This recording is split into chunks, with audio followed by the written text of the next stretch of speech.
Good morning, everyone. Today I'm going to talk about type 2 diabetes, since this is in Diabetes Awareness Month and yesterday was a World Diabetes Day, right? And I'm going to break this discussion into multiple phases, right? I'm going to decode everything about type 2 diabetes, right? Starting with the current healthcare, why we are just not able to solve type 2 diabetes, the DNA aspect, why DNA is static, boring, and irrelevant. It has nothing to do with your type 2 diabetes. Third is CGM, right? Which again is a half-hearted approach. And fourth, I'm going to talk about the molecular mechanisms at play that leads to onset and progression of type 2 diabetes at least 20 years before you actually start seeing symptoms. Fifth is I'm going to share today a bit about our system biology model platform which we have built and which is one of its unique in India. And I'm going to decode how do we predict type 2 diabetes and how do we predict the glycemic response of 320 plus foods which come as a part of our nutrition interventions, right? So that's what I'm going to discuss. So first thing is obviously, you have to understand that their type 2 diabetes or pre-diabetics is virtually the third or the last stage of metabolic syndrome. If you know we are actually, when we are suppressing HbA1c levels, right, it is just the last stage of metabolic syndrome, right? So onset and progression of diabetes starts 2 decades even before the symptoms show up, right? The first stage is the you know fasting insulin spike. Second is the fasting glucose spike. Third is the HbA1c spikes, right? And how does this happen, right? So some basics, right?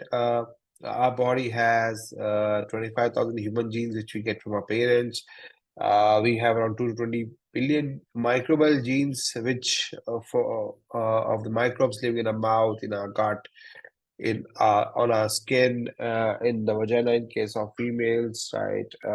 Scalp, everywhere, right? And these microbe express 99% of genes that are inside our body, right? So 99% of genes expression are done by these microbes, not by human body, right? Out of 38 trillion cells, right? Uh, Around 57% of the cells belong to these microbes. So out of 38, around 20 trillion cells belong to these microbes, right? And 70% immune cells is around our gut lining, right? And our body has outsourced almost 99% of the biological functions inside our body to these microbes, right from digesting food to training your immune system, to talking to brain, to regulating your blood sugar response, regulating your satiety, killing off, hiving off pathogens, right? And multiple other factors, signaling the facilitate the communication between various cells, impacting your hormones, right? So again, a lot of these so type 2 diabetes, the metabolic syndrome is actually linked to the functions and the expression genes of these microbes, right? And so the interaction between the food we eat and the gut microbiome, the oral microbiome, creates a situation where first your insulin spikes, that is the first stage, then your blood glucose spikes, and then finally your HbA1c spikes. This focus should be on, preventing the insulin from spiking in the first place, right? But we generally wait because the thing is, till now there have been no uh, clinical investigation models which can actually decode your insulin spike, and we generally wait for symptoms to appear, right? And then we go and suppress your HbA1c level or probably suppress your blood glucose level, right? And till then damage has been done, right? So again, you have to understand so our body is a stack of biochemical activities. There are number of tens of thousands of biochemical reactions happening. That is why interaction between human body and microbiome, interaction between gut microbiome, oral microbiome, interaction between gut microbiome and the food we eat, right? Interaction between oral microbiome and the food we eat, right? So these biochemical reactions is actually we need to understand these biochemical reactions at a molecular level. What is happening inside the body at a molecular level, if we can measure the chemistry and biology at a molecular, at a cellular level, that is what can help you even understand whether you're moving towards a way of disease, right? So that is the first thing I want to talk. So that is where the current healthcare system lacks. So there's no investigation which can decode right now, right? To understand the molecular mechanisms at play that is leading to onset and progression of type 2 diabetes, right? Second thing is DNA, right? And they have been since the Human Genome Project, right? We have been believing our genes, right? Well, it is not bad genes, right? So the genes are really, really static and irrelevant to determine for any, risk of any chronic diseases. So you may see a number of companies saying we can decode your DNA and we can tell you, whether you have a risk of it. So essentially, you have to understand one basic thing, our DNA remains the same. It does not change from the time you're born to the time you die. So if you're healthy today, you sequence your DNA, and if you become ill, you develop type 2 diabetes, you gain weight, you develop autoimmune disorder, you develop heart disease, anything, you sequence your DNA, it will be same, it will never change, right? So your DNA does not define your chronic diseases, lifestyle diseases, right? It only explains the genetic disorders, the genetic mutation, which is hardly 5% total disease ecosystem, right? So DNA has no direct connection with your chronic diseases. So what changes when you develop chronic disease is the expression of those genes, right? So how it happens is, your cell has DNA is organized into various genes, right? When your gene is turned on, so there's some activity, some trigger point, whether it is, interaction between food and microbiome, stress level, lifestyle, a lot of these things, it leads to turn on of a particular gene. So your DNA is copied into RNA. RNA, transforms your gene sequence into protein, and this protein performs, inhibits, activates, or deactivates certain functions, right? So this RNA is nothing but your gene's expression, right? So that is something we really need to understand, in terms of, the gene's expression is what drives your, movement towards a way of disease. And again, 99% genes that are expressed in our body belongs to microbes. So your microbiome has a role to play. Third thing is, CGM, right? Continuous glucose monitoring machine. So what it tells, okay, if I am going to eat a meal, just hear me out. It is meal, not individual food. If you're going to eat a meal, it is going to tell you your spike in glucose level, right? Uh, so here the thing is, right? You would have vegetable rice, chapati, curd, a lot of these things together, right? And you don't eat rice for a meal, you don't eat vegetable for a meal, you don't eat lentils for a meal, you don't eat curd for a meal, right? So first thing is it does not decode which specific food is spiking your blood sugar level, right? Second thing is there are certain molecular risk, right, which happens at a cellular level, cellular biology and molecular level, which has not yet been reflected in your blood sugar level or your HbA1c levels, right? So your CGM cannot decode them. I'm going to talk about this when I share my prediction model, right? So consider this, so essentially, even if you are tracking your blood sugar level, you are doing no good to your metabolic health because actually you have to regulate your insulin response, not your blood sugar is can suppress your blood sugar, right? So essentially, we all have this endothelial cells that line all blood vessels, right? It regulates our blood flow, it regulates various immune functions, and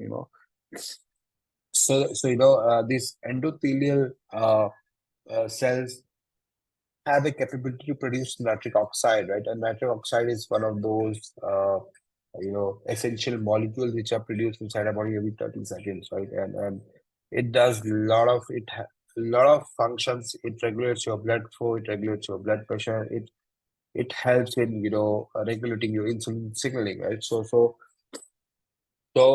again, if your endothelial cell is dysfunctional, right, so it loses the ability to produce nitric oxide and it impairs your insulin signaling, right?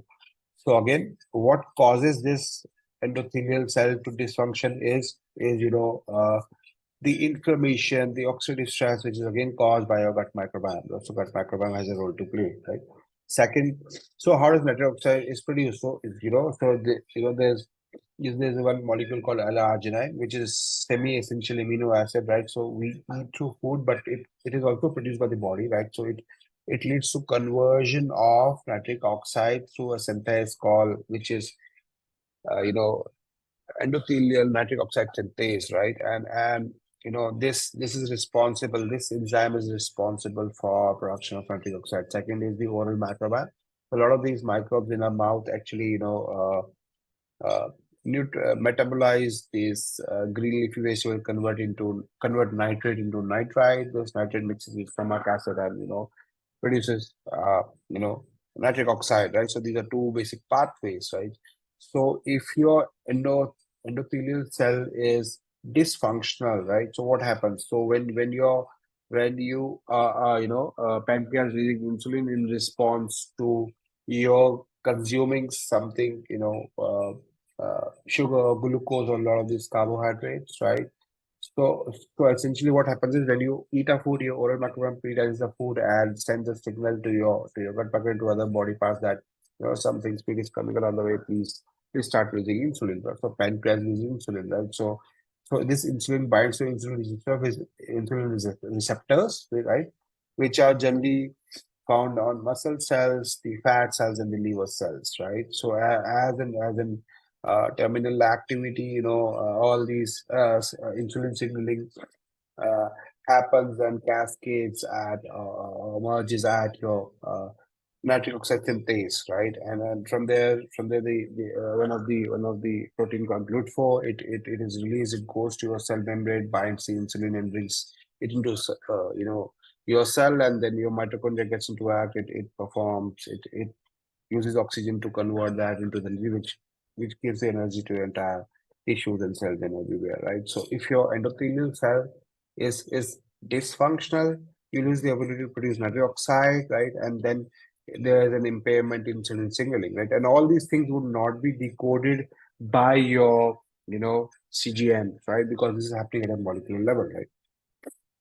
Second thing is mouthwashes, right? So mouthwash again, if you buy any mouthwash, right, it mentioned that we kill 99.9% of the germs, right? So the point here is that mouthwash imbalance your oral microbiome and it reduces the ability to produce nitric oxide. So it further impairs your insulin signaling. Second thing is if you are on PPIs and a lot of cholesterol lowering medications like statins, it further disrupts your nitric oxide production, right? So these all things would not be decoded by your CGMs, right? It can just tell your blood sugar level, but just you know fixing on your hand, right? So these are molecular level interactions which are not decoded, so you will not be able to know whether you are actually moving towards or away of a disease. So CGM works in isolation. That's the biggest gap in that, right?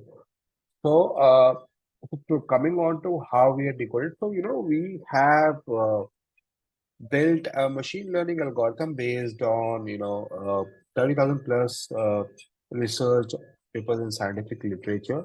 So we have converted. So what we do is we actually have built a system biology algorithm where we sequence your microbiome to collect 130 plus 130 million plus molecular data points. We process this data using our cloud computing algorithm to measure your chemistry, and then we apply our machine learning algorithms to convert this analyze this chemistry and convert into various biological pathways, right? These biological pathways are actually classified as anti-inflammatory or pro-inflammatory, right? So these pathways form basis of a nutrition intervention, which is entirely, so again, we don't have any human intervention here. This is all data driven based on molecular data collected from microbiome, you know, processing of that data and analyzing that using our machine learning models to determine what what food we should give, which is going to promote anti-inflammatory activity and suppress pro-inflammatory activities, right? So apart from that, coming on to prediction model, right? So let me share my screen here, right? Uh, so As I mentioned, this is a basic introduction how we go about your how we convert your biological sample into a complete analysis at a molecular level, right? Telling you decoding every single biological process inside the body and then convert into nutrition interventions, right? That is how your biological analysis looks like. So you can see at various scores, there are 36 such scores. So you can look at, okay, I have to look at which scores are average for me. So you can see at this. If you want to look at full body scores, you can look at full body scores here. You can, if you want to look at biological scores, you can see, for instance, in this case, there's only one score, biological score, which is average. This is ammonia gas peroxide. So when you click view, you can see the explanation of what does this score mean, right? So similarly, we have actually 36 set scores, and these scores form basis for nutrition intervention, right? So again, this is our predictive model which we have built, the machine learning model which we have built based on the functional activity of the microbiome. So we have considered 17 biological pathways, right?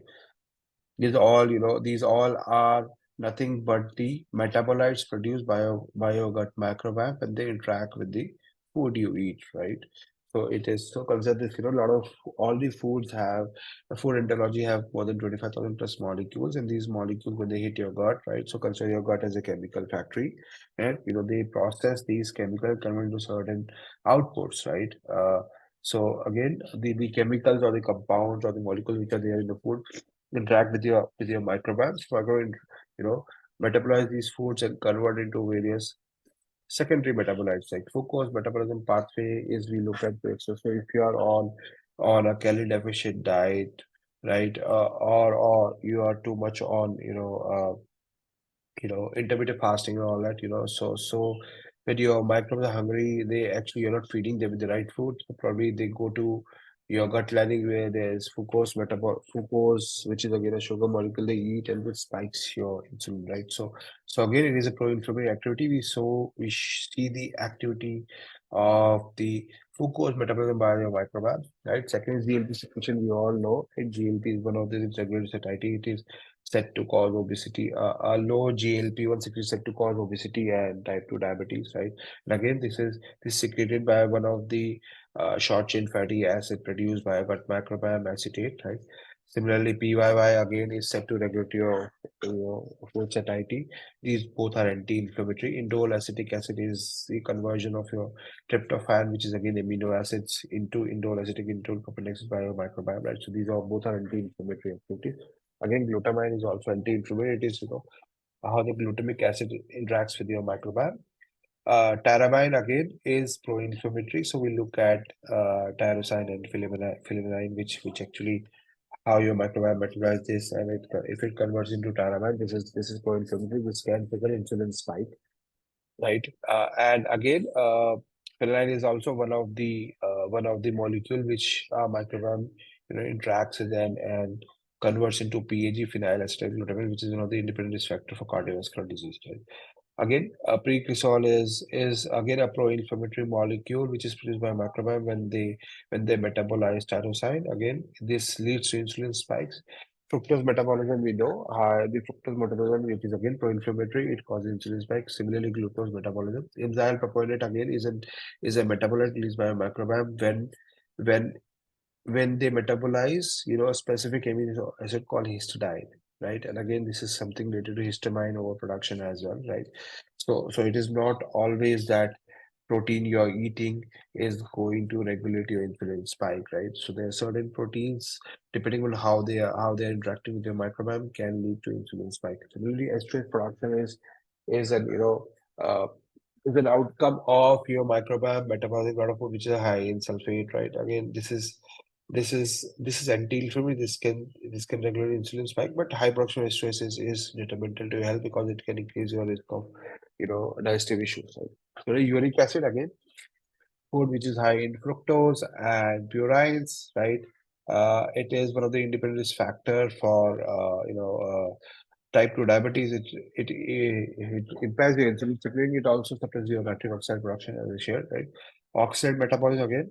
This is something which we don't consider much often, but it has a major role to play in spiking your insulin, right? So oxalate, there's a lot of foods such as beets, such as almonds, right? Spinach all have oxalate. So if you have certain bacteria which are responsible for neutralizing oxalate are not active in your gut, right? It can lead to high oxalic acid level, right? Which can spike your insulin, which is again pro-inflammatory. Similarly, LPS production, again, it is a lipopolysaccharide, the endotoxin is produced by when your microbiome, consumes a lot of sugar and saturated fat and a lot of these sugary and processed thing, which is again, which which leads to insulin resistance. Bitrate production is really, really anti-inflammatory. It is a byproduct of your microbes, metabolizing a lot of dietary fiber, resistant starch, and it actually regulates your insulin level. It signals your pancreas to release insulin. It tells your pancreas how much of insulin is to be released. So it has a very great role to play in regulating your metabolic health. Only bile acid metabolism is again, your microbiome, metabolizing a lot of fat, what you eat. Again, if your bile acid metabolism is suboptimal, it is an indication of, compromised metabolic health, right? So we look at these all factors, right? Where we score all these factors, right? And then we arrive at your risk of diabetes. In this case, which I've shown is a sample report is high, right? Again, nutrition, let it come to nutrition intervention. So we can tell you after the reproduction model, we can also tell you, right, which specific food is going to spike your insulin even before you consume it. So you can predict your glycemic response to various foods. For instance, let us talk regular, there is no spike. So these are the foods in this case, in this customer, it is not going to spike, right? So for instance, pearl millets, broken wheat, we see a medium spike, right? Again, hibiscus tea, coconut water, okay, oolong tea can medium spike, amaranth seed can spike, right? Again, it is all at a molecular level, right? So that is something which can your CGM or your HbA1c cannot decode, right? High spike is these, we all know these carbon drinks, ultra processed foods, artificial sweeteners, right? Sandwich burgers, white sugar, right? All these. So you can actually see at these are categorized for all food groups. You can see at green leafy vegetables. I have to see, okay, what is my MS medium spike in green leafy vegetables. Let us see at enjoy. These are so you can look at, you can actually categorize it, classify it, which food is in superfood, enjoy, moderate, or avoid list, right? What is the postprandial glycemic response, predicted postprandial glycemic response for each of these foods, right? So this is something what we decode is based on our, prediction model which we have built using a machine learning algorithms, and again backed by 30,000 plus research paper, right? So this is something really, really helpful for people who have a risk of type 2 diabetes or developing pre-diabetes, right? So that is what I wanted to discuss today, right? So CGM may be a good thing, but it does not decode the entire biology, right? So it cannot tell you about nitric oxide, your molecular risk, which has not been reflected in your CGM and your HbA1c levels, right? It cannot predict the spike for food, not meal, right? So you don't need to know how very specific food is going to spike your blood sugar level or your insulin level. So your almonds can spike, spinach can spike based on oxide metabolism. So there's really, really, so this is what we really do. We decode your biology at a molecular level, at a cellular level. You determine, what specific food is going to spike your insulin, whether you have a risk of diabetes or not, based on the functional activity of your various pathways derived from your, genes expression, gut microbiome, right? So that's it today. Have a great day ahead. Thank you very much.